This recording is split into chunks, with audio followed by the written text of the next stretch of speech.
Good morning बच्चों। उम्मीद करता हूँ आप सब लोग बढ़िया होंगे, है ना। कोरोना काल में अपने घर पे काफी खुश होंगे, काफी एंजॉय कर रहे होंगे, है ना। चलिए स्टूडेंट, चलो बढ़ते हैं हम अपने अगले क्लास की तरफ। ये हमारा सेकेंड लेक्चर है सेंटर ऑफ मास पे। पहला लेक्चर हम ले चुके, वो वीडियो में आप उम्मीद कर रहा हूँ आप लोगों ने देख लिया होगा पूरा। स्टूडेंट, उस वीडियो में मैंने आप लोगों को क्या चीजें पढ़ाई थी पहले वो रिकॉल कर लेते हैं। हमने स्टार्ट किया था स्टूडेंट फर्स्ट लेक्चर में सेंटर ऑफ मास के डेफिनेशन के साथ, है ना। पहले हम लोगों ने डेफिनेशन ऑफ सेंटर ऑफ मास पढ़ी थी। उसके बाद हमने सेकेंड चीज पढ़ी centre of mass of discrete mass system. Discrete mass system का सेंटर ऑफ मास का पोजीशन फाइंड किया कि वो कहां होता है, उसके लिए क्या फॉर्मूला लगता है। फिर उस पर से मैंने कुछ न्यूमेरिकल्स लिए। हाँ, उन न्यूमेरिकल्स में भी मैंने कुछ इंपॉर्टेंट पॉइंट सिखाए थे। मैंने कहा था वो याद रखना। जैसे कि मैंने कहा था, मैं कुछ पॉइंट्स उसमें से रिकॉल करवा देता हूं आपको। जैसे कि सेंटर ऑफ मास बॉडी के उस सेक्शन के ज्यादा पास होता है जिस सेक्शन में मास ज्यादा होता है। करेक्ट, ये कहा था मैंने। जहां पर मास ऑफ द सिस्टम ज्यादा होता है, सेंटर ऑफ मास उस सेक्शन के ज्यादा क्लोज होता है। करेक्ट। इसके बाद हमने दूसरा पॉइंट देखा था कि अगर मास सिमेट्रिकली डिस्ट्रीब्यूटेड है, अगर मास सिस्टम में सिमेट्रिकली डिस्ट्रीब्यूटेड है तो सिस्टम का सेंटर ऑफ मास उसके ज्योमेट्रिकल सेंटर से कोइंसाइड होता है। ओके, ठीक है, ये पढ़ चुके हैं हम। इसके बाद आज हम स्टार्ट करने वाले हैं अगला टॉपिक, वो है centre of mass for continuous mass system. आज हम किस टॉपिक से स्टार्ट करेंगे, बिगिन करेंगे centre of mass for continuous mass system. पर स्टूडेंट, उस टॉपिक की तरफ आगे बढ़े उससे पहले मैं आज चाहता हूं कि आप लोगों को कुछ ऐसे एक्सपेरिमेंट या कुछ ऐसी चीजें करके दिखाऊं जिससे आप लोगों को सेंटर ऑफ मास की फीलिंग आ जाए, है ना। सो दैट आप समझ जाए कि सेंटर ऑफ मास कैसे वर्क करता है। तो स्टूडेंट, उसके लिए मैं कुछ एक्सपेरिमेंट करने वाला हूं ऐसी चीजों से जो चीजें हमारे घर में डेली रूटीन में अवेलेबल होती हैं। ओके, चलिए देखते हैं हमारा पहला एक्सपेरिमेंट। हाय बच्चों, हम लोग जो पहला एक्सपेरिमेंट में आपको डिमॉन्स्ट्रेट करने वाला हूं रिलेटेड विद सेंटर ऑफ मास, वो कुछ इस ऑब्जेक्ट से रिलेटेड है। ये एक सिमेट्रिकल ऑब्जेक्ट है ना। एक ऐसा ऑब्जेक्ट जो ज्योमेट्रिकल फिगर है जिससे मैच करता है रेक्टेंगल, है ना। एक साइड फेस देखोगे तो रेक्टेंगल, ओवरऑल देखोगे तो क्यूबॉइड, है ना। और इसका मास यूनिफॉर्मली डिस्ट्रीब्यूटेड है। पर मैं इसके बारे में इसे इस्तेमाल करूं, इसके बारे में कुछ बताऊं उससे पहले मैं कुछ चीजें आपको क्लियर कर देना चाहता हूं। जैसे कि सेंटर ऑफ ग्रेविटी क्या होता है। तो स्टूडेंट, आपको बताना चाहूंगा कि सेंटर ऑफ ग्रेविटी और सेंटर ऑफ मास दोनों कोइंसाइडिंग होते हैं एक दूसरे से अगर बॉडी पे ग्रेविटी यूनिफॉर्मली एक्ट कर रही है, यानी ग्रेविटी की वैल्यू g कांस्टेंट है अगर, तो उस केस में बॉडी का सेंटर ऑफ मास और सेंटर ऑफ ग्रेविटी कोइंसाइड होता है। और नॉर्मली अर्थ पर जो भी छोटे मोटे ऑब्जेक्ट है, जैसे ये मैं जो लेने जा रहा हूं ये वाला, ऐसे ऑब्जेक्ट जो होते हैं यहां पर जो ग्रेविटी एक्ट करती है वो यूनिफॉर्मली ही एक्ट करती है। तो यहां पर सेंटर ऑफ ग्रेविटी और सेंटर ऑफ मास कोइंसाइड होने वाला है। Okay, centre of gravity and centre of मास क्या होता है, कोइंसाइड। दूसरी चीज जो मैंने आपको पिछले क्लास में पढ़ाया था, आपको याद होना चाहिए कि अगर मास यूनिफॉर्मली डिस्ट्रीब्यूटेड है तो सेंटर ऑफ मास बॉडी के ज्योमेट्रिकल सेंटर में आता है। यह बात मैं आपको बता चुका हूं कि अगर मास यूनिफॉर्मली डिस्ट्रीब्यूटेड है तो बॉडी का geometrical centre and centre of mass coincide होता है। यानी एक तरीके से बोलो तो centre of gravity and centre of mass and geometrical centre सारे कोइंसाइड हो गए। ओके, चलिए तो अब मैं सबसे पहले इस बॉडी का ज्योमेट्रिकल सेंटर निकालूंगा और ज्योमेट्रिकल सेंटर जो मेरा निकलेगा वही उसका सेंटर ऑफ मास होगा। ओके, चलिए देखते हैं हम लोग centre of mass geometrical centre कैसे फाइंड करते हैं। तो इसके लिए मैं सबसे पहले एक डायगोनल ड्रॉ करूंगा इस बोर्ड पर। क्या ड्रॉ करूंगा, डायगोनल। तो मैं ये स्केल ले रहा हूं और ये मार्कर, और यहां मैं डायगोनल ड्रॉ करने जा रहा हूं। ये हो गया डायगोनल। ओके, ये डायगोनल 1 हो गया। अब मैं दूसरा डायगोनल बनाऊंगा। देखिए,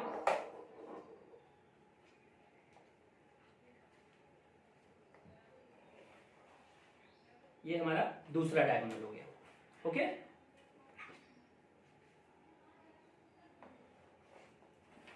स्टूडेंट्स, यहां पर ये दोनों डायगोनल आप देख रहे हैं तो ये पॉइंट पर क्रॉस हो रहे हैं, है ना।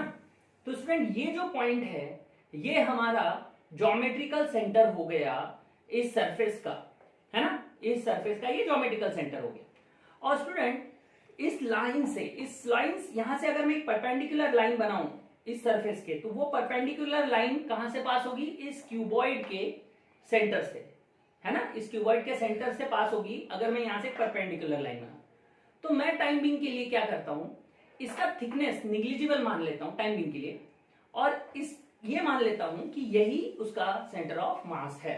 ओके, ये पॉइंट उसका सेंटर ऑफ मास है।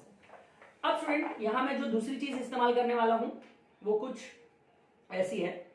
देखो यहां एक स्ट्रिंग है, इस स्ट्रिंग से एक बॉब कनेक्टेड है ये स्ट्रिंग है, स्ट्रिंग से ये बॉब कनेक्टेड है, इसको बोलते हैं प्लम बॉब।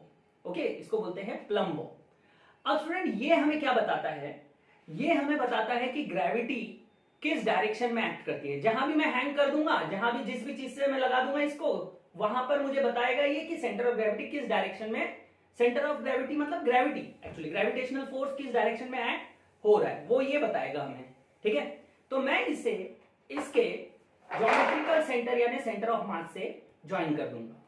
ओके, देखिएगा मैं इसे ज्वाइन करने के लिए यूज कर रहा हूं टेप का, बिकॉज राइट नाउ इस पेंडेमिक सिचुएशन में मुझे और कोई चॉइस मिली नहीं, तो मैं यहां पर टेप का इस्तेमाल करूंगा इसे ज्वाइन करने के लिए। ओके ओके, अब मैं फर्दर प्रोसेस इसके बारे में बताने के लिए सामने आ जाता हूं। ठीक है, चल करना। देखिए स्टूडेंट, अब हमने ये जो ऑब्जेक्ट है, इस ऑब्जेक्ट को मैंने टेबल पे वर्टिकली खड़ा कर दिया है। राइट नाउ ये स्टैंडिंग फॉर्म में, तो यहाँ पे क्या है स्टूडेंट कि ये स्टैंडिंग है फॉर्म में है। यहाँ पे देखिए ये जो स्ट्रिंग है, ये स्ट्रिंग के जस्ट हेड पर कौन है, सेंटर ऑफ मास है। ओके, और ये इसका बेस है, और राइट नाउ ये स्टेबल है इक्विलिब्रियम में। तो उसका रीजन आप लोग जानते हैं ही है, एनएलएम में तो पढ़ ही लिया है कि यहाँ नॉर्मल वर्टिकली अपवर्ड एक्ट कर रहा है और ग्रेविटी वर्टिकली डाउनवर्ड एक्ट कर रहा है ना। अब ग्रेविटी कहाँ एक्ट करता है, याद है ये बात, मैंने वैसे याद होगा तो एनएलएम में भी बताई थी कि ग्रेविटी सेंटर पे शो करते हैं, पर आज उसका रीजन आपको दिखने जा रहा है ना। तो स्टूडेंट यहाँ पर ग्रेविटेशनल फोर्स डाउनवर्ड एक्ट कर रहा है वर्टिकली, ये इस प्लम बॉब से हमें समझ में आ रहा है, और यहाँ पे नॉर्मल वर्टिकली अपवर्ड एक्ट कर रहा है। राइट नाउ वो बैलेंस हो रहा है, दैट्स व्हाई ऑब्जेक्ट बैलेंस्ड है। अब मैं ऐसा करता हूँ, मैं इस ऑब्जेक्ट को यहाँ पे रोटेट करने की कोशिश करता हूँ। ओके, इस ऑब्जेक्ट को मैं रोटेट करने की कोशिश करता हूँ। देखिए अभी इसे मैं क्लॉकवाइज रोटेट करने के लिए इस पे एक फोर्स लगाऊंगा। देखिए अब ये फोर्स के वजह से ये ऑब्जेक्ट रोटेट हो रहा है, लेकिन अब राइट नाउ ये जो देखो सेंटर ऑफ मास है, ये जो लाइन है स्ट्रिंग, ये इस डायगोनल के राइट साइड में देखो, ये बेस है, सपोर्ट बॉटम, और ये जो सेंटर ऑफ मास और स्ट्रिंग है ये बॉटम के लेफ्ट साइड में है ना अभी। और मैं अगर इसको छोड़ दूं तो देखिए ये लेफ्ट की तरफ एंटी क्लॉकवाइज की तरफ रोटेट हो जाता है ना। जब मैं इसको फिर से देखिए, फिर से करके दिखाता हूं मैं आपको दोबारा। अगर मैं इस पे एक फोर्स लगाता हूं और इसे मैं क्लॉकवाइज रोटेट करने की कोशिश कर रहा हूं, लेकिन जब तक के ये प्लम लाइन और ये सेंटर ऑफ मास, ये बॉटम सपोर्ट जहां है, जहां पे सपोर्ट मिल रहा है इसे, उस लाइन के लेफ्ट में रहता है, तब तक इसे अगर रिलीज कर दो तो ये लेफ्ट साइड में रोटेट हो जाता है ना, यानी कि एंटी क्लॉकवाइज में रोटेट होता है, ये वापस आ जाता है। ओके स्टूडेंट, लेकिन अब देखना, अब मैं इसमें आपको और एक चीज बताता हूं। अगर मैंने इतना फोर्स लगाया, देखिए अब ये प्लम लाइन देखिए जैसे जैसे उसके क्लोज आता जा रहा है, और देखो अभी ये प्लम लाइन और वो बॉटम एक लाइन में है, तो राइट नाउ ये ना इधर आ रहा है ना उधर आएगा, ये बैलेंस हो जाएगा, एग्जैक्टली बैलेंस रहेगा। लेकिन as soon as plumb line, देखो प्लम लाइन जैसे ही डायगोनल की क्रॉस होती है तो वो क्लॉकवाइज डायरेक्शन में क्या हो जाता है, रोटेट हो जाता है ना। ये बात आप लोगों को क्लियर हो गया होगा। इससे आपको क्या समझ में आएगा कि जो ग्रेविटेशनल फोर्स है वो इसके सेंटर पे एक्ट हो रहा है, जो ग्रेविटेशनल फोर्स है वो इसके सेंटर पे एक्ट हो रहा है। इससे हमें इस पॉइंट का क्लियर हो जाए। ओके, चलिए, पर अब मैं इससे रिलेटेड और भी कुछ चीजें आपको बताऊंगा। चलो बच्चों देखो, अभी मैंने आप लोगों को एक क्यूबॉइड शेप के बॉडी के सेंटर ऑफ मास कहाँ होता है वो लोकेट करना सिखाया, और उससे उसका इफेक्ट क्या होता है कि मैंने आपको दिखाया कि ग्रेविटेशनल फोर्स उसके सेंटर पे एक्ट करता है। अब स्टूडेंट हम लोग इसी तरह से कुछ और ज्योमेट्रिकल ऑब्जेक्ट्स के लिए उनका सेंटर ऑफ मास निकालेंगे। जैसे कि मैं एक ट्रायंगल शेप के लिए उसका सेंटर ऑफ मास कहाँ होता है ये फाइंड करके बताऊंगा, और एक सर्कल क्या सेंटर ऑफ मास कहाँ होता है ये भी फाइंड करके बताऊंगा, वो भी प्लम बॉब मेथड से। ठीक है, तो सबसे पहले हम लोग इस ट्रायंगल का सेंटर ऑफ मास कहाँ होता है ये फाइंड करेंगे। ओके, चलिए देखिए, इसके लिए पर मैं यहां सबसे पहले एक सपोर्ट लगाऊंगा जिससे मैं प्लम बॉब को हैंग कर सकूं। देखिए मैंने यहाँ पे इस पे सपोर्ट लगा दिया है, और ये जो प्लम बॉब है, अब मैं इस प्लम बॉब को यहां हैंग करूंगा। ओके, देखो तो स्टूडेंट ये प्लम बॉब देखो बेस हॉरिजॉन्टल है, और ये प्लम बॉब इस पे वर्टिकली हैंग कर रहा है, और ये वर्टिकल डाउनवर्ड ग्रेविटेशन का डायरेक्शन दिखा रहा है। तो इससे हम बता सकते हैं कि इस ऑब्जेक्ट का सेंटर ऑफ मास इस प्लम बॉब लाइन पर है, इस स्ट्रिंग के लाइन में इसका सेंटर ऑफ मास है। ओके, तो चलिए इसे मार्क कर लेते हैं हम लोग। Okay, 1 minute.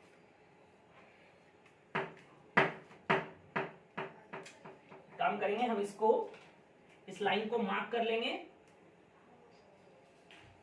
ओके, चलिए इससे हमें क्या पता चल गया कि सेंटर ऑफ मास इस रेक्टेंगल शेप बॉडी का इस वर्टिकल लाइन पर है। लेकिन एक लाइन पे तो बहुत सारे पॉइंट होते हैं, तो एग्जैक्टली कौन से पॉइंट पर है ऐसे तो पता नहीं चलेगा। तो अब मैं क्या करता हूं, इसे रोटेट कर देता हूं, और मैं अगेन एक सपोर्ट दूसरे पॉइंट पर देता हूं। ओके, और अब मैं इस प्लम बॉब को अगेन यहां हैंग करता हूं।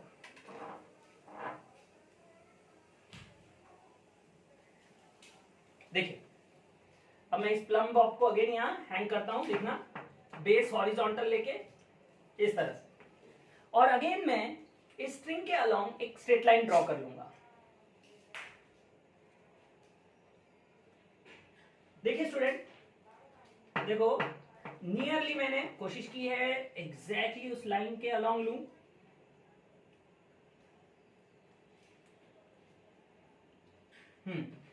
सो स्टूडेंट यहां पे मैंने अब 2 लाइन बना दी है, और मैं कह सकता हूं कि सेंटर ऑफ मास ये लाइन पर भी आना चाहिए और ये लाइन पर भी आना चाहिए। तो ये 2 लाइन के बीच में एक ही ऐसा पॉइंट है जो कॉमन है, जहां पर हम बोल सकते हैं कि जो दोनों लाइन पर है ना। तो ये वो पॉइंट होगा स्टूडेंट जिसे हम अपना सेंटर ऑफ मास कंसीडर कर सकते हैं। ओके, इस पॉइंट को हम क्या कंसीडर कर सकते हैं, अपना सेंटर ऑफ मास। तो इस तरह से हम किसी भी बॉडी का, इरेगुलर शेप बॉडी का भी सेंटर ऑफ मास निकाल सकते हैं इस मेथड से, रेगुलर हो या इरेगुलर। अभी तो मैंने रेगुलर शेप बॉडी लेके बता रहा हूं। ओके, बट चलिए अगर मुझे प्रूफ करना है कि यही इसका सेंटर ऑफ मास है, यहीं पर ग्रेविटेशनल फोर्स लग रहा है, ये पूरे ट्रायंगल का पूरा मास इसी पॉइंट पर एक्ट हो रहा है, वेट इसी पॉइंट पे एक्ट हो रहा है, तो इसे मैं कैसे प्रूव करूंगा। बहुत ही सिंपल है, मैंने फर्स्ट लेक्चर में ही ये बात आपको समझा दी थी। देखिए अब मैं इस बॉडी को इस पॉइंट पर देखो बैलेंस करने की कोशिश कर रहा, हो गया ना बैलेंस। तो इसका मतलब क्या है कि ये पॉइंट पर पूरा ग्रेविटेशनल फोर्स इस बॉडी का एक्ट हो रहा है, यानी यही पॉइंट इसका सेंटर ऑफ मास है। चलिए अगर आप लोग इसको दूसरे पॉइंट पे बैलेंस करके देखो, यहां पे कर थोड़ा सा, अगर मैं यहां से आगे पीछे कर लूं, यहां ना करके यहां करूं, देखो बैलेंस हो रहा है क्या किसी और पॉइंट पे कहीं भी, तो ये बैलेंस नहीं होगा। ओके स्टूडेंट, आप लोगों को समझ में आ गया किस तरह से सेंटर ऑफ मास निकाला जा सकता है with the help of plum Bob. Okay, अब मैं आपको दूसरा ज्योमेट्रिकल फिगर सर्कल के लिए भी सेंटर ऑफ मास निकाल के बताता हूं। तो इसके लिए देखिए अगेन सेम मेथड लगाने वाले हम। तो यहां पर एक सपोर्ट पहले तो लगाएंगे, और इस सपोर्ट से एक प्लम बॉब हैंग करेंगे, है ना, एक प्लम बॉब हैंग करेंगे। और इस सपोर्ट के अलॉन्ग एक स्ट्रेट लाइन बना लेंगे। ओके, सिमिलरली अब मैं इस सपोर्ट को यहां से निकाल के एक दूसरे पॉइंट पे कनेक्ट कर देता हूं। अब यहां देखो फिर से, अब मैं फिर से यहां एक स्ट्रेट लाइन ड्रॉ करूंगा।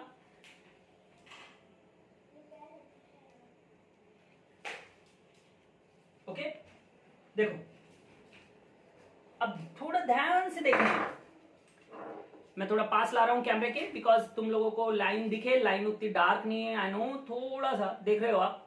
तो ये दोनों लाइन एग्जैक्टली कहां मीट कर रही है? इसके सेंटर पे मीट कर रही है ना? तो दोनों केस में देखो मैंने आपको बताया किस तरह से हम लोग सेंटर ऑफ मास लोकेट कर सकते हैं विद द हेल्प ऑफ प्लम्बो। ओके स्टूडेंट, बट अभी तक तो मैंने जितनी भी बॉडीज ली ये सारी रेगुलर शेप बॉडी थी, और आप लोगों ने नोटिस किया सारी जगह पर, सारे केसेस में जो सेंटर ऑफ मास है वो एक ऐसी जगह पे आ रहा है जहां पे सम पार्टिकल मैटर एग्जिस्ट करता है ना? ये दोनों केस में या इसके पहले वाले फिगर में जहां भी सेंटर ऑफ मास आया वहां पे कुछ ना कुछ मैटर एग्जिस्ट करता है। तो इससे लोग बच्चों सब एक गलत फहमी सी पैदा हो जाती है। तो क्या सेंटर ऑफ मास वही होगा जहां पे मैटर होगा, है ना? इससे लोगों को एक गलत आइडिया आ जाता है, क्या सेंटर ऑफ मास उसी पॉइंट पर होगा जहां पर कुछ मैटर है? स्टूडेंट, इसके लिए मैं एक दूसरा एग्जांपल लेके बताता हूं आप लोगों को। देखिए ये एक इरेगुलर शेप बॉडी है। अब मैं इसका भी सेंटर ऑफ मास निकालूंगा, अगेन सेम मेथड से, सेम वे में। चलिए, तो अब मैं यहां पर सपोर्ट लगा रहा हूं, देखो। ओके, कुछ इस तरह से, और यहां पे मैं एक स्ट्रेट लाइन बनाऊंगा इस स्ट्रिंग के अलाउंग। ओके,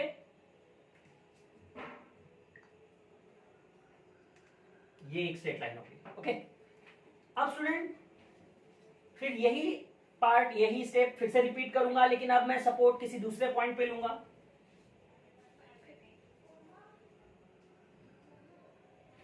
कहीं भी ले सकते हैं हम लोग इसे।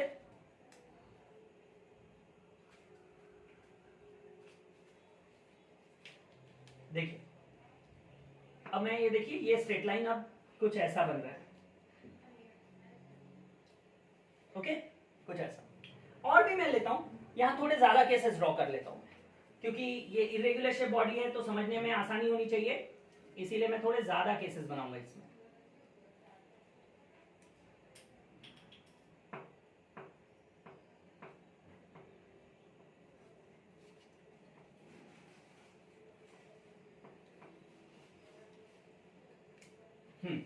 चलिए, ये 3 लाइन हमारे लिए इनफ होंगी।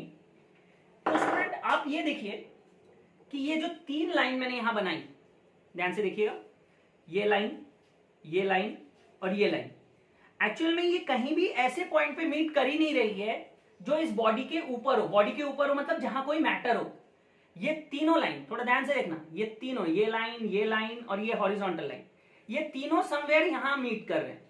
ओके, यानी इस बॉडी का सेंटर ऑफ मास इस बॉडी के बाहर है, यानी centre of mass of body के अंदर भी हो सकता है और बॉडी के बाहर भी हो सकता है। ओके, इससे आप लोगों को ये पॉइंट क्लियर हो गया।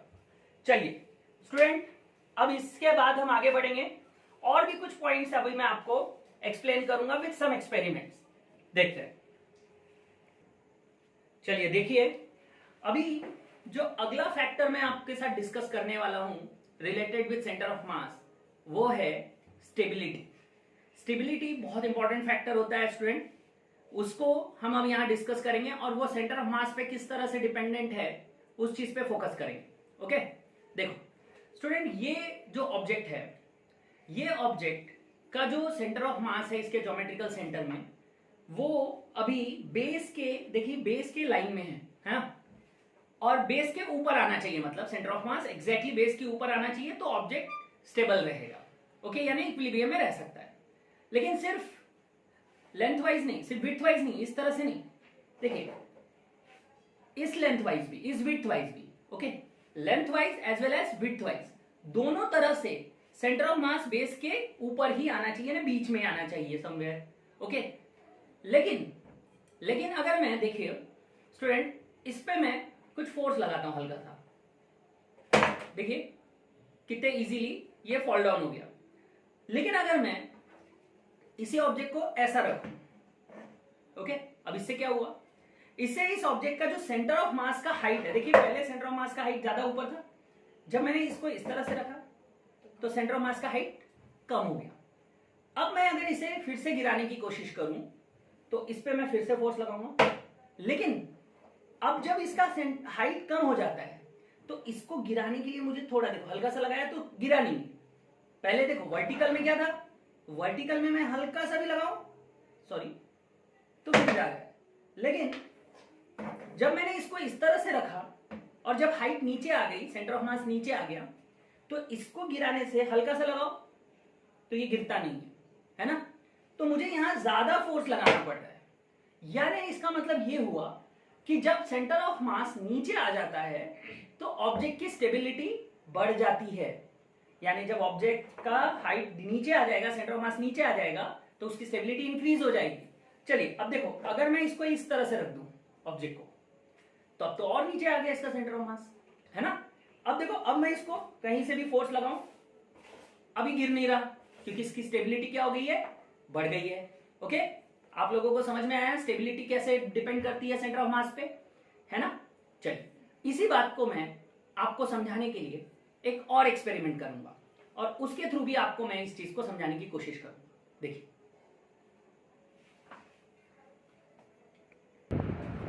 चलिए स्टूडेंट, देखिए अभी हम बात कर रहे थे स्टेबिलिटी की, तो स्टेबिलिटी को समझने के लिए मैंने एक सिंपल सा एक्सपेरिमेंट बनाया है। देखिए किस तरह से ये वर्कआउट करता है। इसके लिए स्टूडेंट हमें चाहिए 2 कप। ओके, अगर वो कप ट्रांसपेरेंट हुए तो और अच्छी बात है, बट मेरे पास तो राइट नाउ ये अवेलेबल है। ओके, सो मैं इसी से आपको करके दिखाऊंगा। स्टूडेंट, इसमें एक कप में हम लोग ये हेवी बॉल, देखिए ये हेवी, बहुत हेवी है, और इसको मैं किसी एक कप में रख दूंगा। अब स्टूडेंट, इन दोनों कप में हम इक्वल अमाउंट ऑफ वाटर, मैं मार्क कर देता हूं, दोनों की हाइट इक्वल ही होनी चाहिए। मैं ऐसा मार्किंग कर रहा हूं, देखो इसकी हाइट यहाँ है तो इसकी हाइट भी उसी लाइन पर आएगी, ठीक है, दोनों पे इक्वल हाइट तक मार्क करो। अब मैं इसमें कुछ पानी पोर कर रहा हूं,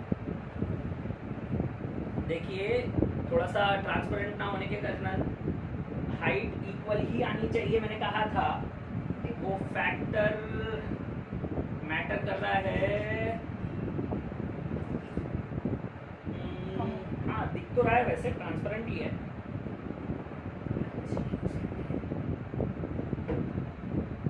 ओके, हाँ ये तो हो गया परफेक्ट, इसमें तो आ गया। ओके, और सिमिलरली दूसरे कप में भी इक्वल अमाउंट ऑफ वाटर में डाल रहा हूँ।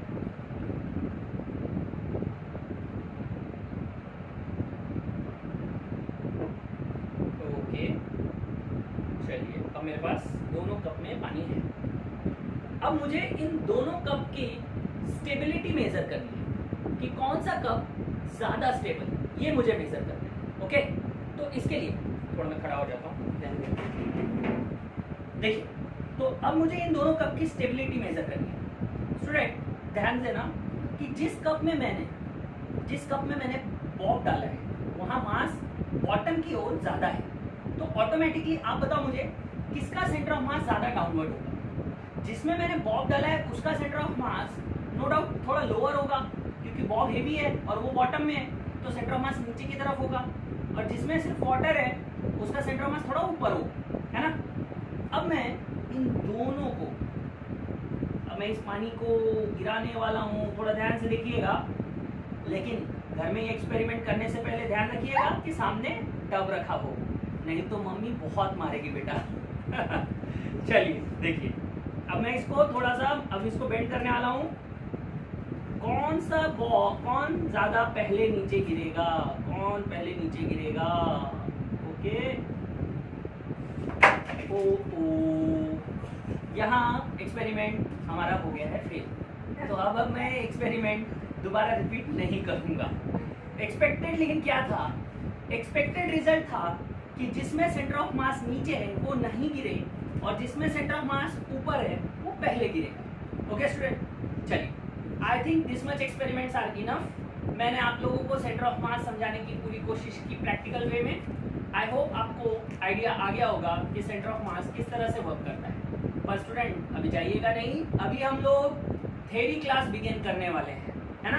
अभी तो हमने प्रैक्टिकली चीज़ों को समझ लिया, पर अब हम कंटिन्यू करने वाले हैं अपना अगला टॉपिक। पता है आप लोगों को, centre of mass for continuous mass. Thank you student, हम बढ़ते हैं अपने अगले टॉपिक की तरफ। अब जो हमारा अगला टॉपिक है वो है centre of mass for continuous mass system. अब हमें सीखना है कि कंटिन्यूअस मास सिस्टम के लिए सेंटर ऑफ मास का पोजीशन कैसे फाइंड करें। स्टूडेंट, हमने लेक्चर 1 में सीखा था कि for discrete mass system centre of मास का पोजीशन फाइंड करना है अगर, तो हम फॉर्मूला इस्तेमाल कर सकते हैं RCM vector equal to summation M I R I by summation M I. Okay, और स्टूडेंट यहाँ पे आई की वैल्यू 1 से n तक होगी क्योंकि नंबर ऑफ पार्टिकल फाइनाइट है, n नंबर ऑफ पार्टिकल्स हैं सिस्टम में, इसीलिए यहाँ पे समेशन में हम i की वैल्यू 1 से n तक लेंगे, denominator as well as numerator में। ओके, पर स्टूडेंट अब हमें सेंटर ऑफ मास निकालना है फॉर कंटिन्यूअस मास सिस्टम। तो मैंने आपको प्रीवियस क्लास में ही एक्सप्लेन कर दिया था, यानी लेक्चर 1 में ही आपको मैंने समझा दिया था कंटिन्यूअस सिस्टम मतलब क्या होता है। ऐसा सिस्टम जिसमें नंबर ऑफ पार्टिकल इनफाइनाइट हो, ऐसे सिस्टम को कहते हैं कंटिन्यूअस मास सिस्टम, है ना। ऐसा सिस्टम जिसमें नंबर ऑफ पार्टिकल इनफाइनाइट हो तो उसे कहते हैं कंटिन्यूअस मास सिस्टम। अब स्टूडेंट यहाँ पर देखो कि अगर मैं n की जगह इनफाइनाइट लूं तो मुझे समेशन इनफाइनाइट टाइम अप्लाई करना पड़ेगा, विच इज प्रैक्टिकली इम्पॉसिबल। यानी हमें इनफाइनाइट टाइम एडिशन करना पड़ेगा पार्टिकल्स के लिए। तो ऐसे समय में हम स्टूडेंट मदद लेते हैं कैलकुलस की, है ना, मैथ्स की मदद लेते हैं फिजिक्स में हर चीज के लिए। तो यहाँ पर हम मदद लेंगे कैलकुलस की, जिसमें हमने इंटीग्रेशन सीखा है, और इंटीग्रेशन में हमने सीखा कि इंटीग्रेशन इनफाइनाइट चीजों का एडिशन करता है ना। ये हमने कैलकुलस में सीखा है। तो स्टूडेंट हम यहाँ इस समेशन साइन को रिप्लेस कर देंगे इंटीग्रेशन साइन से, है ना। इस समेशन साइन को रिप्लेस कर देंगे इंटीग्रेशन साइन से, और यहां लिखेंगे R D M, integration R D M. Similarly denominator में लिखेंगे इंटीग्रेशन डीएम। तो स्टूडेंट ये वो एक्सप्रेशन है जिसकी मदद हम लेंगे पोजीशन ऑफ सेंटर ऑफ मास निकालने के लिए for discrete mass system, sorry for continuous mass system. Okay, तो कंटिन्यूअस मास सिस्टम के लिए हम इस एक्सप्रेशन की हेल्प लेंगे। ओके, चलिए इसमें भी स्टूडेंट अगेन ये आरसीएम जो है it can be 1 dimensional vector और 2 डायमेंशनल वेक्टर और 3 डायमेंशनल वेक्टर। जैसे कल मैंने आपको डिस्क्रीट मास सिस्टम में बताया था, वैसे यहाँ पर आरसीएम वेक्टर भी 1, 2 और 3 डायमेंशनल हो सकता है। तो अगर आरसीएम वेक्टर 3 डायमेंशनल हुआ, यानी कि एक्सीएम आई कैप प्लस वाईसीएम जे कैप प्लस जेडसीएम के कैप। ओके, अगर आरसीएम वेक्टर 3 डायमेंशनल हुआ तो यहां पर भी हम स्टूडेंट जैसे पिछले टॉपिक में डिस्क्रीट मास सिस्टम में coordinates X Y Z coordinate हम सेपरेटली निकालते थे, वैसे ही यहां भी हम चाहे तो एक्ससीएम को हम सेपरेटली फाइंड कर सकते हैं, वाईसीएम को हम सेपरेटली फाइंड कर सकते हैं एंड जेडसीएम को भी हम सेपरेटली फाइंड कर सकते हैं। तो एक्ससीएम के लिए क्या एक्सप्रेशन लिखेंगे? तो स्टूडेंट हम एक्सप्रेशन को इसी से मैचिंग ही रहेगा एक्सप्रेशन। तो हम यहाँ पर r की जगह x ले लेंगे, तो integration x dm by integration dm हो जाएगा। सिमिलरली वाईसीएम में integration y dm by integration dm हो जाएगा, है ना। और zcm similarly integration z dm by integration dm हो जाएगा। तो स्टूडेंट इन फॉर्मूलेस की मदद से हम X Y Z coordinate separately भी फाइंड कर सकते हैं। आई होप आप लोगों को ये कॉन्सेप्ट क्लियर हो गया होगा। चलिए एक बार मैं आपको फिर से शॉर्ट में एक्सप्लेन कर देता हूं यहां मैंने क्या किया। देखो स्टूडेंट, सबसे पहले कल जो हमने पढ़ चुके हैं, लेक्चर 1 में जो हम पढ़ चुके हैं वो है RCM equal to summation M I R I की वैल्यू 1 से n तक by summation M I again I की वैल्यू 1 से n तक, क्योंकि नंबर ऑफ पार्टिकल फाइनाइट थे। पर आज हम कौन सा टॉपिक पढ़ रहे हैं? Centre of mass for continuous mass system. तो कंटिन्यूअस मास सिस्टम में student number of particle infinite होते हैं। तो यहाँ n की जगह अगर मैं इनफाइनाइट लिखूं तो मुझे इनफाइनाइट एडिशन करना पड़ेगा, जो प्रैक्टिकली इम्पॉसिबल है हमारे लिए। तो ऐसे समय में हम लोग मदद लेते हैं कैलकुलस की। मैथमेटिक्स में कैलकुलस जो पार्ट है उसकी मदद लेते हैं। हम यहाँ समेशन साइन को रिप्लेस कर देते हैं इंटीग्रेशन साइन से, और इंटीग्रेशन जब भी करेंगे तो कोई ना कोई एलिमेंट लेंगे, तो इंटीग्रेशन आर डीएम, तो यहाँ एलिमेंट हम डीएम को बना रहे हैं। सिमिलरली डिनोमिनेटर में भी समेशन साइन को इंटीग्रेशन से रिप्लेस करेंगे, इंटीग्रेशन डीएम। तो ये है स्टूडेंट हमारा एक्सप्रेशन जिससे हम लोग सेंटर ऑफ मास का पोजीशन निकाल सकते हैं फॉर कंटिन्यूअस मास सिस्टम। अब जैसा मैंने कहा RCM vector can be 1 dimensional, 2 dimensional और 3 डायमेंशनल। तो आरसीएम वेक्टर अगर 3 डायमेंशनल रहा तो हम इसे लिख सकते हैं एक्सीएम आई कैप प्लस वाईसीएम जे कैप प्लस जेडसीएम के कैप, है ना। इसे लिख सकते हैं एक्सीएम आई कैप प्लस वाईसीएम जे कैप प्लस जेडसीएम के कैप। अब इसमें भी स्टूडेंट हम एक्स वाई और जेड तीनों कोऑर्डिनेट को सेपरेटली फाइंड कर सकते हैं, जैसा कल मैंने डिस्क्रीट मास, कल मींस प्रीवियस लेक्चर में हम लोगों ने, जैसा हमने प्रीवियस लेक्चर में डिस्क्रीट मास सिस्टम में किया था, है ना। तो वैसे ही हम यहाँ पर एक्सीएम वाईसीएम जेडसीएम सेपरेटली इंडिपेंडेंटली भी फाइंड कर सकते हैं। तो जिसके लिए एक्सीएम का एक्सप्रेशन है integration x dm by integration dm, ycm का integration y dm by integration dm, zcm का integration z dm by integration dm. ये एक्स वाई और जेड एक्सप्रेशन है। ओके, चलिए अब हम आगे बढ़ते हैं और यहां पर अब हम इसका एप्लीकेशन सीखेंगे, इसको यूज कैसे करते हैं न्यूमेरिकल सॉल्विंग में वो देखेंगे। ओके, चलिए। सो स्टूडेंट, अभी जो कंटिन्यूअस मास सिस्टम का हमने एक्सप्रेशन डिराइव किया, अब हम उसे कैसे अप्लाई कर सकते हैं, कैसे यूज करेंगे किसी क्वेश्चन में या किसी चीज का सेंटर ऑफ मास निकालने में, वो देखेंगे। तो इसके लिए हम पहला एग्जांपल ले रहे हैं centre of mass for rod. हम सेंटर ऑफ मास निकालेंगे रॉड का। तो देखो स्टूडेंट, एक रॉड है, मान लो रॉड का मास m है, रॉड की लेंथ l है, और सपोज रॉड पे जो मास है वो यूनिफॉर्मली डिस्ट्रीब्यूटेड है। रॉड पे जो मास है वो यूनिफॉर्मली डिस्ट्रीब्यूटेड है, यानी मान लो लीनियर मास डेंसिटी लैम्डा है। देखिए linear mass density suppose lambda है, और मुझे इस रॉड का सेंटर ऑफ मास निकालना है। Okay, centre of mass locate करना है। तो अगेन जैसे हमने डिस्क्रीट मास सिस्टम में बिगिन किया था वैसे ही हम यहां भी बिगिन करेंगे। तो सबसे पहले हम चूज करेंगे यहां ओरिजिन, एक जगह ओरिजिन कंसीडर करेंगे जैसा मैंने कहा था, और यहां पर हम अलोंग द रॉड ले लेंगे x axis, along the rod ले लेंगे प्लस एक्स एक्सिस। ओके, देखो student, along the rod plus x axis लेने का फायदा यह है कि मास ऑन द अगर एक्स एक्सिस रहेगा तो सेंटर ऑफ मास भी एक्स एक्सिस पर ही आएगा, और सेंटर ऑफ मास अगर एक्स एक्सिस पे आएगा तो Y coordinate Z coordinate zero हो जाएगा।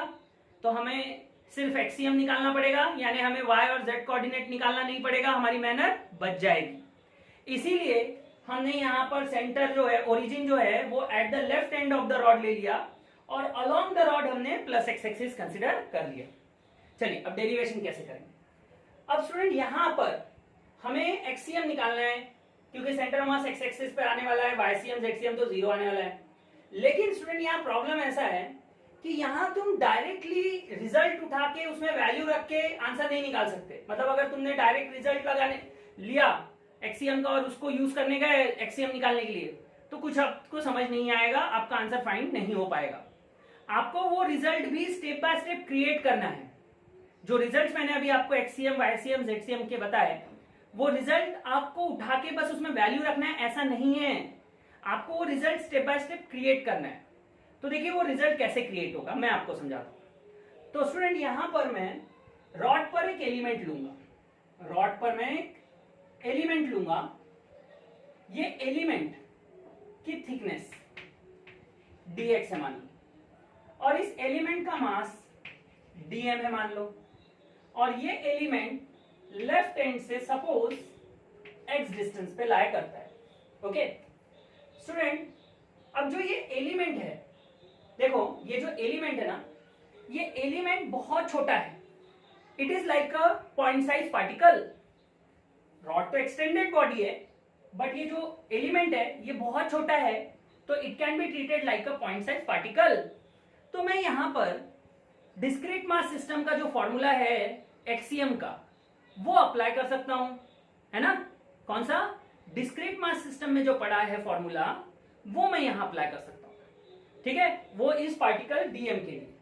तो यहां पर रिजल्ट आएगा, देखो तो फॉर्मूला याद करो पहले, m1x1 बाय m1, ये फॉर्मूला है एक्सियम का जो हमने centre of mass for discrete mass system पढ़ा है।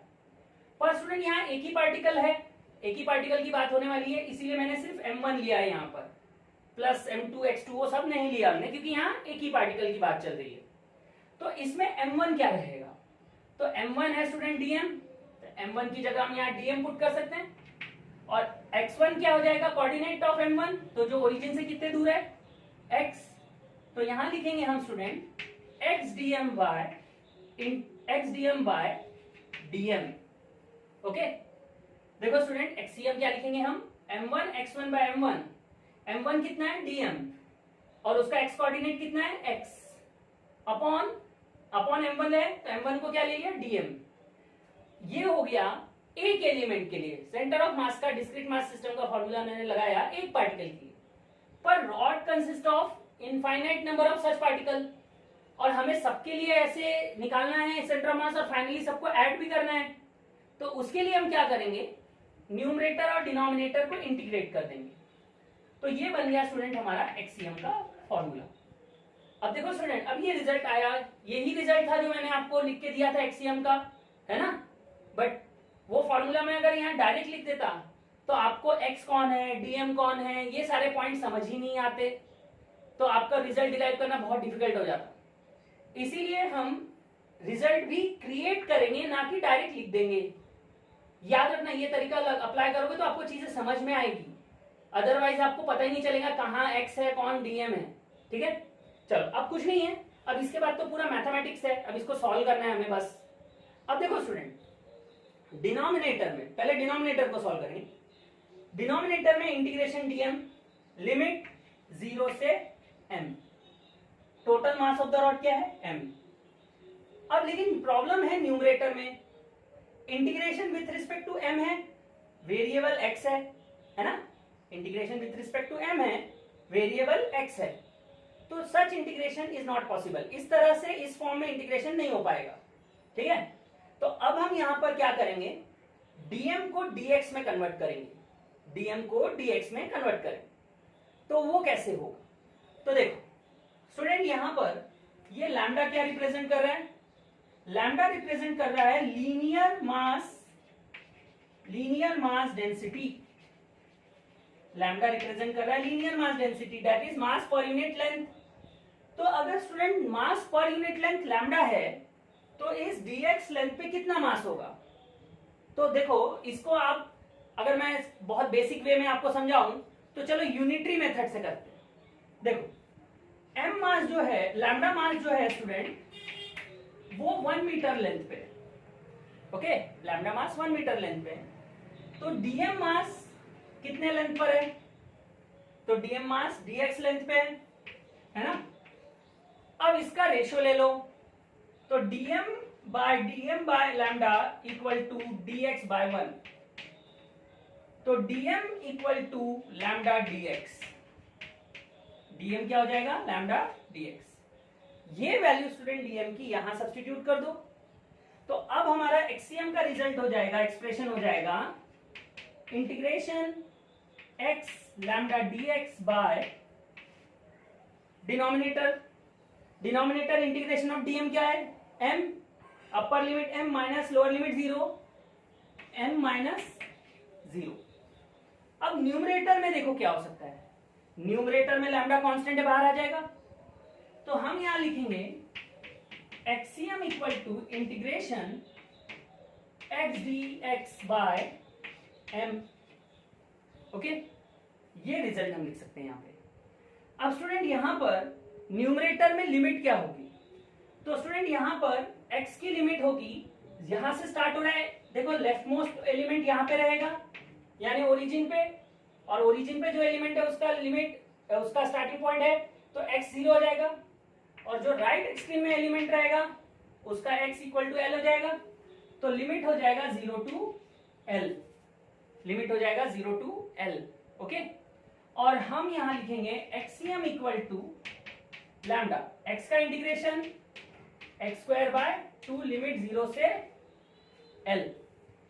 But student at the same time denominator में जो m है, हम इस m को लिख सकते हैं लैम्डा l। कैसे, देखो लैम्डा है m बाय l, तो m क्या हो जाएगा लैम्डा l, है ना, क्रॉस मल्टीप्लाई कर दो, तो यहां पर देखो लैम्डा लैम्डा कैंसल, तो यहां एक्सियम आएगा स्टूडेंट, अब अगेन अपर लिमिट माइनस लोअर लिमिट, तो ये हो जाएगा l square by 2 minus 0 square by 2। देखिएगा मैं फिर से लिख देता हूं, एक्सियम हो जाएगा 1 by l bracket 1 by l square minus 1 by l square by 2 minus 0 square by 2, upper limit minus lower limit, है ना, l square by 2 minus 0 square by 2, इसको सिंप्लीफाई करो तो एक्सियम आ रहा है l बाय 2, एक्सियम आ रहा है l बाय 2। तो इससे क्या समझ में आ रहा है स्टूडेंट कि सेंटर ऑफ मास रॉड का सेंटर ऑफ मास कहां है, तो यहां से लेफ्ट हैंड से l बाय 2 डिस्टेंस पे है, यानी एग्जैक्टली उसके मिड पॉइंट पर, है ना, तो centre of mass of rod कहां है, उसके मिड पॉइंट पर। तो आप लोगों को समझ में आया किस तरह से हमें अप्रोच करना है डेरिवेशन के लिए रॉड के। ओके, आई होप आपको ये कॉन्सेप्ट क्लियर हो गया होगा। इससे हम स्टूडेंट और भी अलग अलग टाइप के केसेस पढ़ सकते हैं, और भी हम अलग अलग न्यूमेरिकल्स देखेंगे स्टूडेंट।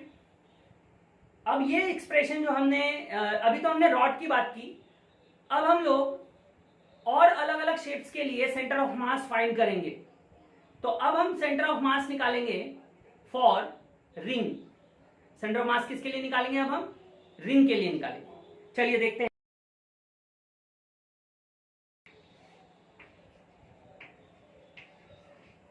देखिए स्टूडेंट, अब हम बात करेंगे centre of mass of ring कहां होता है।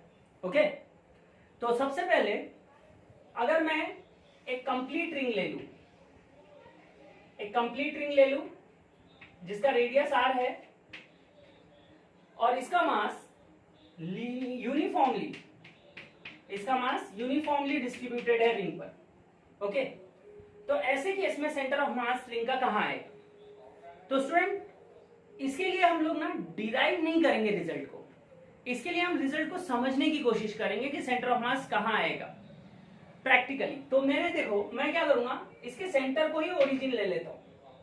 Horizontal line will become X axis, vertical line will become Y axis. Horizontal line को एक्स एक्सिस ले लूंगा, वर्टिकल लाइन को वाई एक्सिस ले लूंगा। ओके, अब स्टूडेंट अगर देखा जाए, अगर मान लो ये रिंग को मैं y के अलोंग कट करूं तो इसका राइट पीस और लेफ्ट पीस सिमेट्रिकल दिखेंगे। इसका राइट साइड का पीस और लेफ्ट साइड का पीस कैसा दिखेगा, सिमेट्रिकल। तो राइट और लेफ्ट पीस सिमेट्रिकल है अगर, तो इसका मतलब सेंटर ऑफ मास कहां आएगा, y एक्सिस पर आएगा, है ना। जैसा मैंने आपको बताया इसके पहले भी कि राइट और लेफ्ट पीस सिमेट्रिकल है तो centre of mass y axis पर आएगा। ओके, और अगर मैं इसको x के अलोंग काटूं तो इसका अपर पोर्शन और लोअर पोर्शन भी सिमेट्रिकल है, तो इसका मतलब centre of mass x axis पर भी आएगा, यानी centre of mass y axis पर भी लाई करेगा और as well as x axis पर भी लाई करेगा। तो ऐसा कौन सा पॉइंट है स्टूडेंट जो x पर भी है और y पर भी है, दोनों पे लाई करता है, और वो पॉइंट कहां पर है स्टूडेंट, O पॉइंट, ओरिजिन। है ना, ओरिजिन पे एक्स और वाई पॉइंट, एक्स और वाई एक्सिस कट कर रही है, यही एक पॉइंट है जो दोनों में कॉमन है। तो इसका मतलब सेंटर ऑफ मास कहां आने वाला है, ओरिजिन पर, यानी कि सेंटर ऑफ रिंग पर। सेंटर ऑफ मास कहां है, सेंटर ऑफ रिंग पर।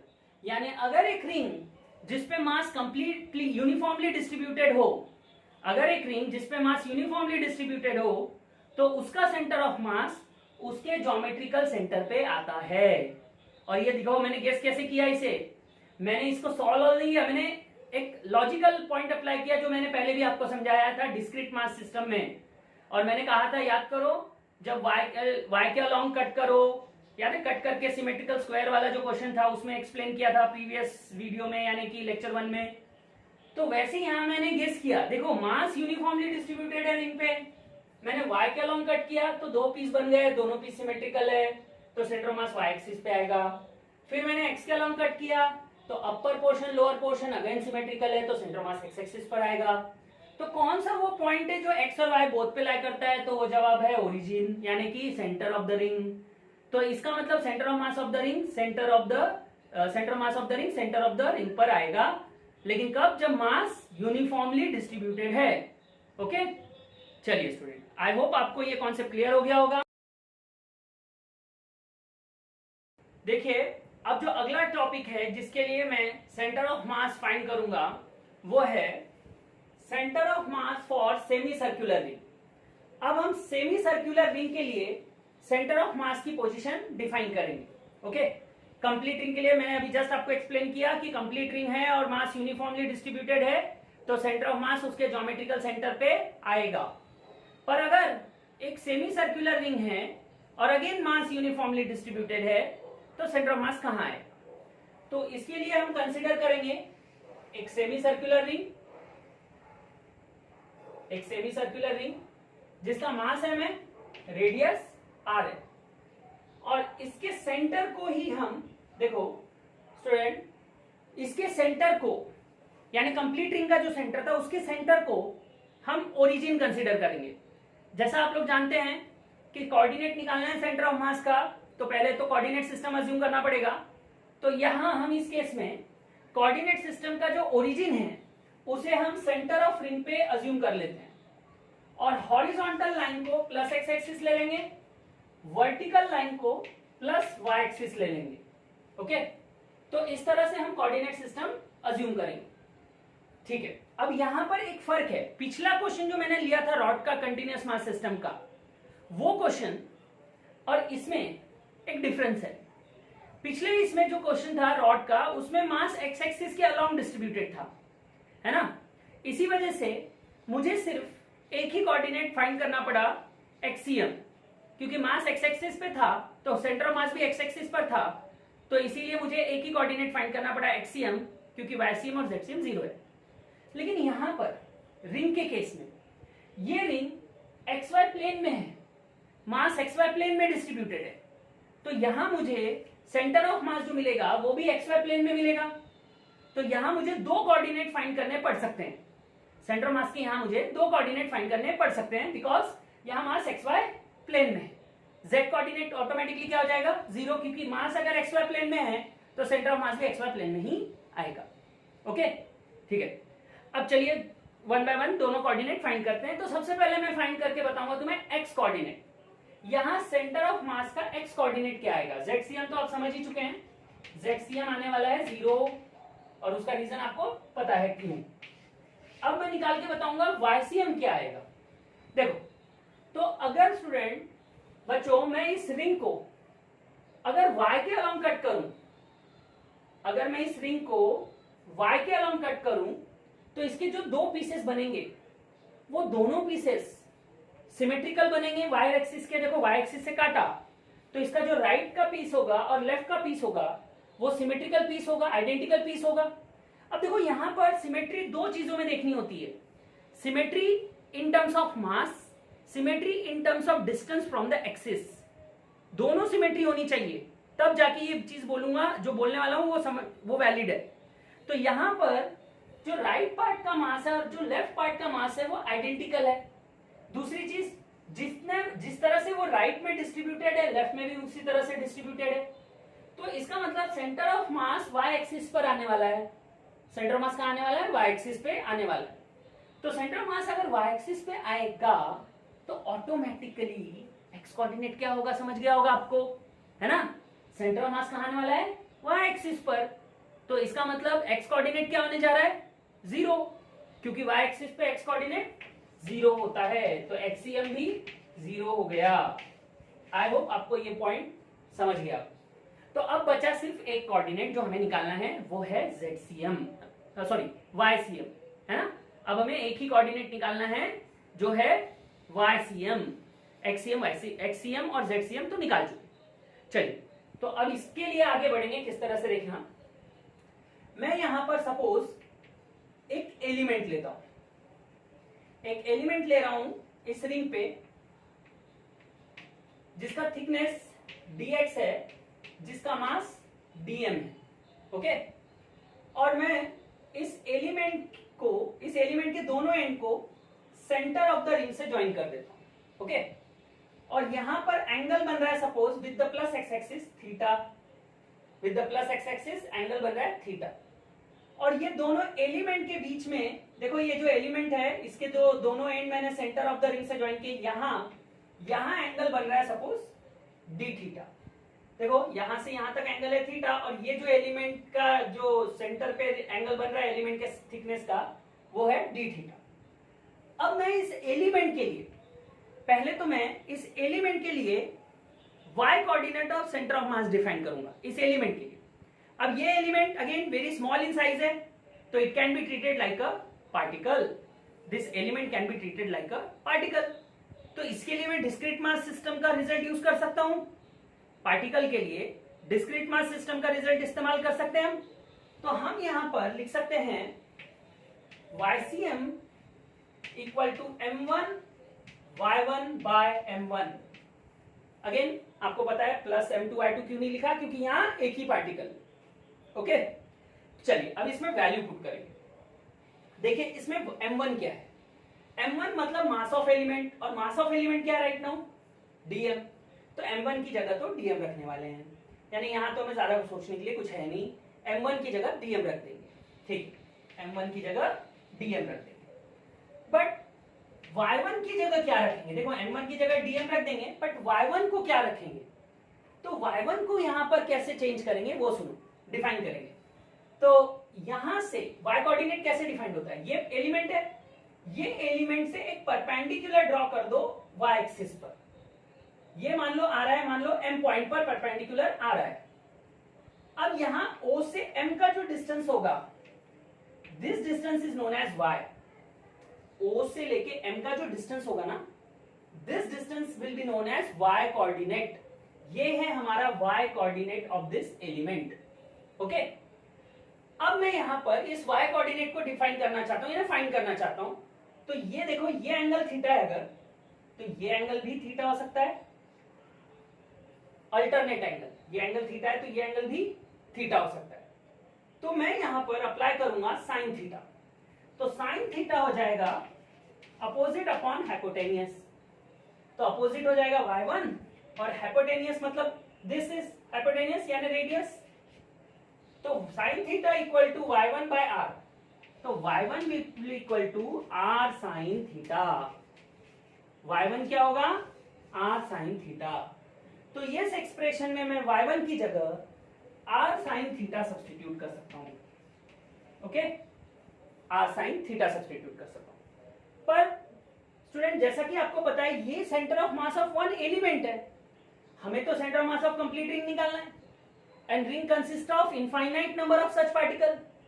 तो उसके लिए हम क्या करेंगे, यहाँ पे न्यूमरेटर और डिनोमिनेटर को इंटीग्रेट कर देंगे, न्यूमरेटर और डिनोमिनेटर को इंटीग्रेट कर देंगे। तो डिनोमिनेटर तो इजी है सॉल्व करने के लिए, क्योंकि बस इंटीग्रेशन ऑफ डीएम लेना है। तो इसका लिमिट हो जाएगा 0 से m, है ना, डिनोमिनेटर में लिमिट हो जाएगा 0 से m।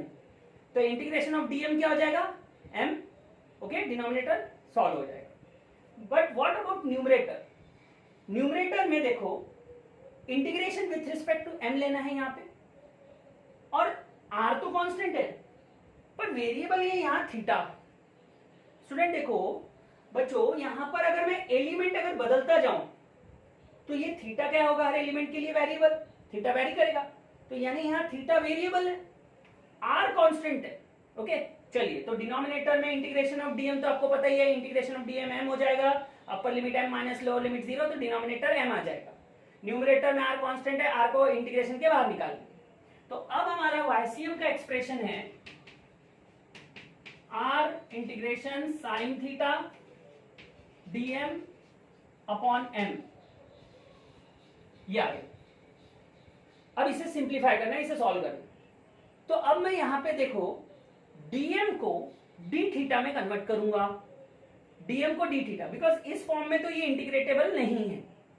तो अब मैं यहां पे डीएम को डी थीटा में कन्वर्ट करूंगा, कैसे देखो, टोटल मास कितना है स्टूडेंट यहाँ पे एम, रिंग का पूरा मास कितना है एम, और ये जो एम मास है ये कितने एंगल पे डिस्ट्रीब्यूटेड है, ये एम मास यहां से यहां तक देखो कितने एंगल पे डिस्ट्रीब्यूटेड है, तो आंसर है पाई एंगल पे। तो हम यहां लिखेंगे एम मास पाई एंगल पे डिस्ट्रीब्यूटेड है। ओके, और हमें निकालना है, डिफाइन करना है डीएम मास। तो ये जो डीएम मास है ये कितने एंगल पे डिस्ट्रीब्यूटेड है, तो ये डीएम मास डिस्ट्रीब्यूटेड है यहां पर डी थीटा एंगल पे। डीएम मास यहां कितने एंगल पे डिस्ट्रीब्यूटेड है, डी थीटा एंगल पे। अब इसका रेशियो ले लो, इसका रेशियो लेके डीएम डिफाइन कर लो, तो डीएम आएगा एम बाय पाई, देखो एक मिनट, डीएम आएगा मैं बताता हूं आपको, M by pi D theta, ये आ गई डीएम की वैल्यू, है ना, ये हो गई डीएम की वैल्यू, ये डीएम की वैल्यू से एक्सप्रेशन में रख दो। तो अब हमारा वाईसीएम आ जाएगा R by M integration sine theta into M by pi D theta, M by pi D theta, M M cancel.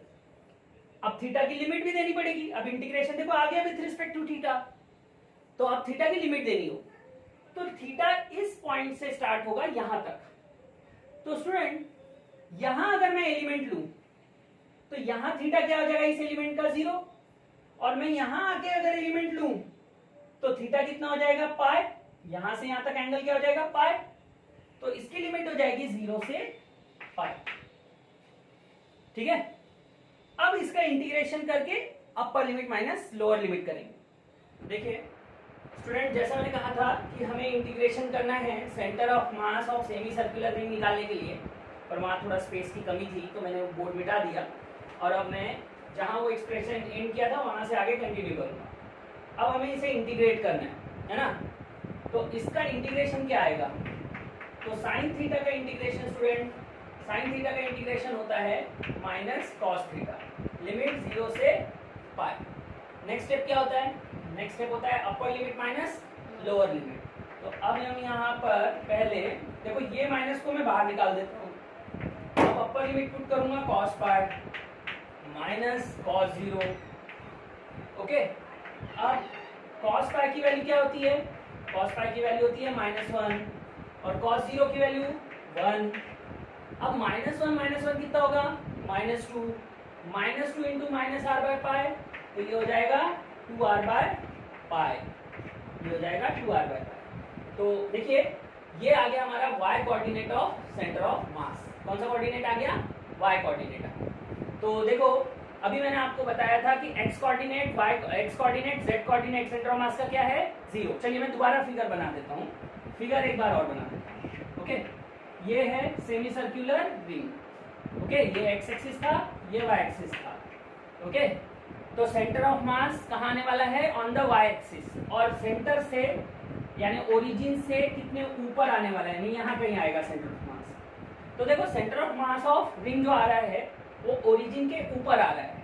Okay, और देखो यहाँ रिंग का centre of mass material body में नहीं आ रहा, जैसे मैंने एक्सपेरिमेंट में समझाया था आपको, है ना, कि मटेरियल बॉडी के अंदर आए सेंटर ऑफ मास, ऐसा हमेशा जरूरी नहीं है। तो देखो यहाँ रिंग का सेंटर ऑफ मास जो आ रहा है वो यहाँ से वाईसीएम हाइट पर आ रहा है, लेकिन वाईसीएम हाइट कितनी है 2r बाय पाई, यानी 2r बाय पाई हाइट पर आ रहा है सेंटर ऑफ मास। ठीक है, तो ये हो गया हमारा centre of mass of ring. I hope आपको ये कॉन्सेप्ट क्लियर हो गया होगा। ठीक है, चलिए, तो अब हम कुछ और चीजों का भी सेंटर ऑफ मास निकालेंगे। तो अभी देखिए हमने किन किन का सेंटर ऑफ मास निकाल लिया। रॉड का सेंटर ऑफ मास निकाल लिया, है ना। फिर उसके बाद में हमने कंप्लीट रिंग का सेंटर ऑफ मास निकाल लिया। उसके बाद अभी हमने सेमी सर्कुलर मास का भी सेंटर ऑफ मास निकाल लिया। तो अगली चीज जिसका हम सेंटर ऑफ मास निकालेंगे वो है डिस्क। ओके, अब हमें डिस्कस करना है डिस्क के बारे में। चलिए देखते हैं।